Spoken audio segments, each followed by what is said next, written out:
Hey, welcome to day 16 of Reflections of Joy. Chapter 2, Write It Down. And this first section is called Owner's Manual. My goal was not to write another diet book. My goal is to share the processes I followed to achieve my goals and find joy in the journey. If you're like I am, you've undoubtedly tried many ways to shed a few pounds or tone up your body. The bookshelf in my kitchen is a testament to how many plans I've tried. The shelves are bowing with dozens of diet books that promised to make it easy. I've followed plans over the years that have facilitated weight loss and increased strength, but I can't tell you that they've succeeded. Why? Because I didn't enjoy the process enough to make the progress sustainable. Several of the programs recommended food tracking, but time and time again, I'd start and give up out of boredom.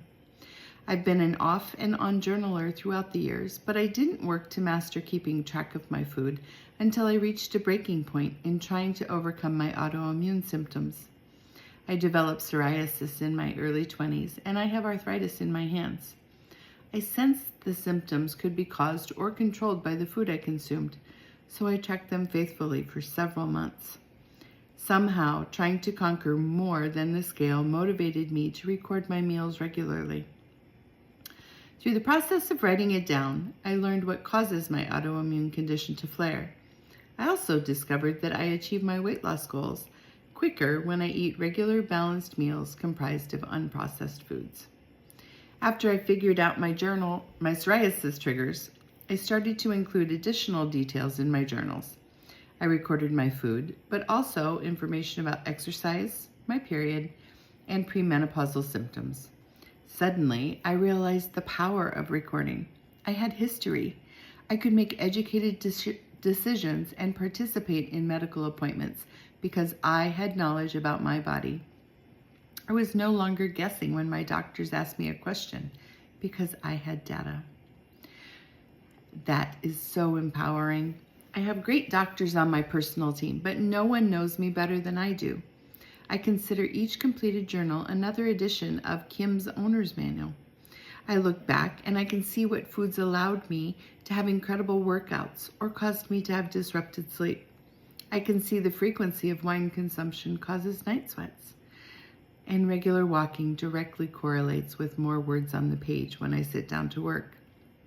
I have proof that the better I treat my body, the better it works for me. Through the years, I created a writing habit that includes personal journaling, including morning pages and prayer, which I'll share more about later. I had separate journals for each type of writing, and it became cumbersome. One of the most important things I've learned about myself is that I don't follow through if a habit isn't easy. I've also discovered I'm a more faithful contributor to one book than several. I return to my journal throughout the day more often than when I had a book for each part of my life. It is my constant companion, traveling in my purse or backpack, waiting as I create new recipes, and sleeping close by at night, just in case I have a fantastic breakthrough in my dreams.